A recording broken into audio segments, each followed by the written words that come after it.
बिस्मिल्लाहिर्रहमानिर्रहीम। अस्सलाम वालेकुम व्यूअर्स, कैसे हैं आप लोग। उम्मीद करती हूँ आप सब खैरियत से होंगे। आज मैं आपके साथ इतनी ज़बरदस्त रेसिपी जो है शेयर करने लगी हूँ और इसके जो फ़ायदे हैं वो हमारे लिए बहुत ज़रूरी हैं, क्योंकि ऐसी जो चीज़ें होती हैं देसी चीज़ें वो सिर्फ सर्दी में ही खाई जाती हैं।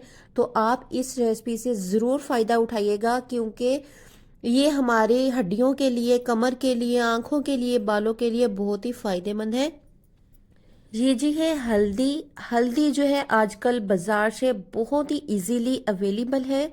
तो ये जैसे सब्जी वगैरह वाले होते हैं उनके पास तो ये बहुत ज़्यादा होती है, नहीं तो मंडी से भी बहुत ही आसानी से मिल जाती है। ये इस तरह की होती है जिस तरह की अदरक होता है ना, इसी तरह की ही हल्दी मिलती है। तो ये आप लेकर आएं और इसको बनाएं और खाएं, इससे फ़ायदा उठाएं। बहुत ही ज़बरदस्त इसके रिजल्ट है। तो बगैर देर किए जी रेसिपी को स्टार्ट करते हैं। ये देखिए यहाँ पर ये हल्दी ली है। ये देखने में ऐसी ही है जैसे अदरक होता है, लेकिन इसका जो कलर है ये येलो है। ये देखिए इस तरह से बहुत ही आसानी से मिल जाएगा। इसका हमने छिलका उतार लेना है। सबसे पहले इसको धोकर इसका छिलका उतार लेंगे और फिर छोटे छोटे पीस करके ना इसे किसी भी कूनी डंडे में अच्छी तरह से हम पीस लेंगे। अगर आपके पास कूनी डंडे वगैरह ना सिस्टम हो तो आप इसको ग्राइंडर वाले जग में भी पीस सकते हैं, बहुत ही आसानी से हो जाएगा। तो यहाँ पर जी ये रेसिपी जो है मैं बना रही हूँ अपनी आंटी के घर। उन्होंने मुझे बुलाया था कि आजो हम हल्दी बनाते हैं, तो उनके घर आकर मैं ये सारी चीज़ें जो है बना रही हूँ। ये देखिए इस तरह से हमने इसको बारीक बारीक पीस लिया है। पूरी कोशिश की है यहाँ पर आपको हर चीज़ प्रॉपरली दिखाऊं, क्योंकि यहाँ पर मेरे पास ट्राईपॉड वगैरह नहीं था। मैं हाथ की मदद से ही मैंने मोबाइल पकड़ा हुआ था और एक हाथ से मैं काम कर रही थी। तो इंशाल्लाह पूरी कोशिश करूंगी कि आपको इस रेसिपी में जो है समझाऊं अच्छे तरीके से।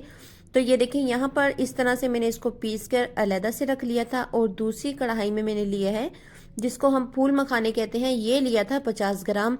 ये जो चीज़ें हैं ना ये आपकी अपनी मर्जी है, आप जितना मर्जी इसमें इस्तेमाल कर सकते हैं। तो यहाँ पर जी फूल मखानों को हमने 2 से 3 मिनट के लिए मीडियम टू लो आंच पर रोस्ट कर लेना है। रोस्ट करने से ये होगा बहुत ही अच्छे तरीके से ये ग्रैंड हो जाएंगी। तो जैसे जैसे ही ये अच्छे से रोस्ट होती जाएंगी इसका कलर वो चेंज होता जाएगा और थोड़ा सा ये सुगड़ना शुरू हो जाएंगे। तो इसको हम करते हैं जल्दी से फ्राई। और आपके लिए फिर वही बात, वीडियो अच्छी लगे वीडियो को लाइक कीजिए, चैनल को सब्सक्राइब कीजिए और कमेंट्स में मुझे ज़रूर बताया करिए कि आपको मेरी रेसिपी कैसी लगती है। जी बस ये देखिए यहाँ पर फूल मखानों को मैंने निकाल दिया था और यहाँ पर जी हमने शामिल किया था 2 टेबलस्पून देसी घी का। और फिर उसमें हमने शामिल किया जो गूंद होती है ना वो हमने शामिल कर दी थी। जैसे ही हम इसको ऑयल में फ्राई करेंगे घी में तो ये जो है फूल कर सही से हो जाएगी। अब उसी घी के अंदर हमने लिया है बेसन। बेसन है 1 किलो और जो हमने हल्दी ली थी वो भी 1 किलो ही थी। तो जितनी हम हल्दी लेंगे उतना ही बेसन और उतना ही देसी घी इसमें शामिल होगा। तो ये देखिए इसी घी में ही हमने जो बेसन को है अच्छे तरीके से भून लेना है। भूनने का मकसद ये है कि जब तक इसकी खुशबू नहीं आने लग जाती तब तक हमने बेसन को भूनना है। तकरीबन यहाँ पर 8 से 10 मिनट लग गए थे, क्योंकि हमने बिल्कुल मीडियम टू लो आंच पर ही इसको भूनना है, ज़्यादा तेज़ आंच नहीं करेंगे। तो यहाँ पर जी देखिए बेसन का जो कलर है वो भी चेंज हो गया था और माशाल्लाह से बहुत ही खूबसूरत इसकी खुशबू आने लग गई थी। तो इसको हमने क्या करना है, इसको हमने निकाल लेना है। जब ये अच्छे तरीके से भुन जाए और खुशबू आने लग जाए और बेसन का जो कलर है वो चेंज हो जाए तो फिर इसके बाद हमने इसको निकाल लेना है किसी भी बर्तन में। तो यहाँ पर जी मैंने देसी घी शामिल कर दिया था। तो उसी कढ़ाई में ही हमने देसी घी शामिल कर देना है और इसको मेल्ट होने देना है। ये जो देसी घी है ये भी घर का ही बनाया हुआ है। तो वैसे तो ये घी के अलावा भी कुकिंग ऑयल में या ऑयल में तेल में भी बन सकती है, लेकिन वो जायका नहीं आता, क्योंकि हर साल बाद जो है ये चीज़ घर में ऐसी चीज़ें बनाई जाती हैं। तो क्यों ना हम वही चीज़ें इसमें शामिल करें जो कि हमारी हड्डियों के लिए, हमारे जिस्म के लिए बहुत ही फ़ायदेमंद हो।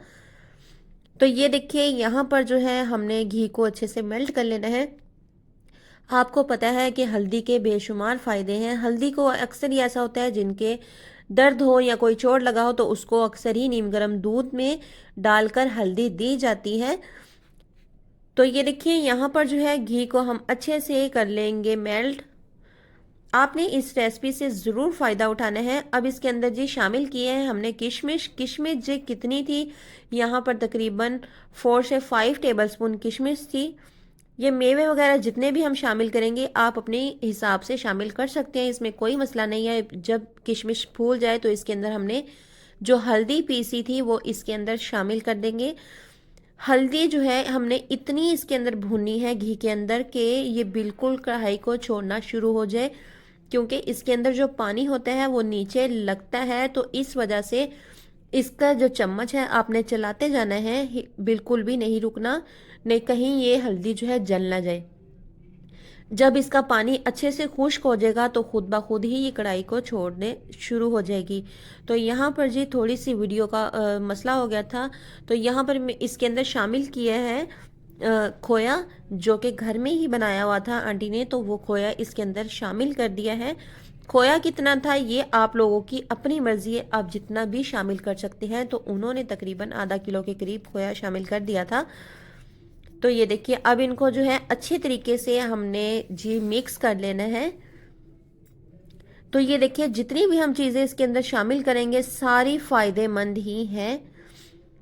तो ये देखिए जब खोया अच्छे से मिक्स हो जाएगा तो जो बेसन हमने भून के रखा था साइड पे वो हम इसमें शामिल कर देंगे और आहिस्ता आहिस्ता से चम्मच को चलाते जाएंगे। इस दौरान आपने जो फ्लेम है उसको बिल्कुल ज़ीरो पे कर देना है, ताकि हमारी चीज़ें जो है वो बिल्कुल भी ना जलें। और बेसन को इसमें थोड़ा थोड़ा सा शामिल करते जाएंगे और इसको मिक्स करते जाएंगे। तो ये देखिए यहाँ पर जी बेसन को अच्छे तरीके से हल्दी में हमने शामिल कर दिया है। ये बहुत ही मज़ेदार बनकर ये रेसिपी जो है तैयार होती है। आप लोगों ने इस रेसिपी से फ़ायदा उठाना है। तो ये देखिए इसको अच्छे तरीके से हमने मिक्स कर देना है और इसके बाद हम शामिल कर देंगे यहाँ पर जी हमने खोपरा शामिल कर दिया है। इसको कद्दूकश कर लिया था और फिर वो इसके अंदर शामिल कर दिया है। तो ये देखिए ये सारी चीज़ें वही हैं जो हमारे लिए, हमारी हड्डियों के लिए, हमारी आंखों के लिए, कमर के लिए, घुटनों के लिए, बालों के लिए, हर चीज़ के लिए बहुत ही फ़ायदेमंद है। लेकिन इस चीज़ का मसला ये है कि हम ये गर्मियों में नहीं खा सकते। ये चीज़ें थोड़ी सी हैवी होती हैं, तो हम ये चीज़ें सर्दियों में ही खा सकते हैं। तो क्यों ना इससे फ़ायदा उठाया जाए। तो यहाँ पर जी जो गूंदे हमने फ्राई की थी उसको भी पीस लिया था, वो भी हमने इसके अंदर शामिल कर दी है।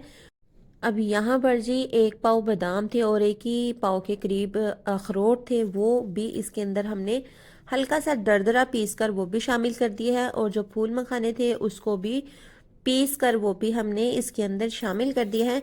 अगर अब जब ये चीज़ें शामिल करें, अगर आप चाहें तो फ्लेम को बंद भी कर सकते हैं, लेकिन यहाँ पर थोड़ी सी ज़ीरो आंच पर जो है फ्लेम चली रहेगी, क्योंकि हल्की हल्की सी गर्म रहेगी तो बहुत ही अच्छे से मिक्स हो जाएगी।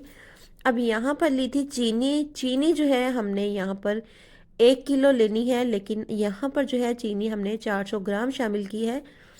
तो अगर आप चाहें तो आप बराबर भी शामिल कर सकते हैं। तो अब इन चीज़ों को अच्छे तरीके से मिक्स कर लेना है। चीनी को हमने जो है पीस कर ही शामिल करना है। तो ये देखिए माशाल्लाह से कितनी ज़बरदस्त सी और मज़ेदार सी और फ़ायदेमंद सी हल्दी जो है बनकर रेडी हो चुकी है। पहले ज़माने में नानियाँ, दादियाँ, फूफियाँ जो है ये चीज़ें बनाती थी, उनको इस चीज़ का बहुत ही अच्छे से फ़ायदों का पता था। लेकिन जो आज की पीढ़ियाँ हैं वो ज़्यादातर डॉक्टरी में और बाज़ार की चीज़ों में ही ज़्यादा फोकस देती हैं, इस चीज़ के से बिल्कुल भी फ़ायदा नहीं उठाते। तो ये रेसिपी जो है आप लोग ज़रूर ट्राई करिएगा और उम्मीद करूँगी आपको ये ज़बरदस्ती रेसिपी पसंद आई होगी। तो जी जल्दी हूँ मिलेंगे आने वाली आसान और मज़ेदार रेसिपी के साथ। दुआओं में हमेशा याद रखिएगा और अपना और अपने प्यारों का ख्याल रखिएगा। जी अल्लाह हाफिज़।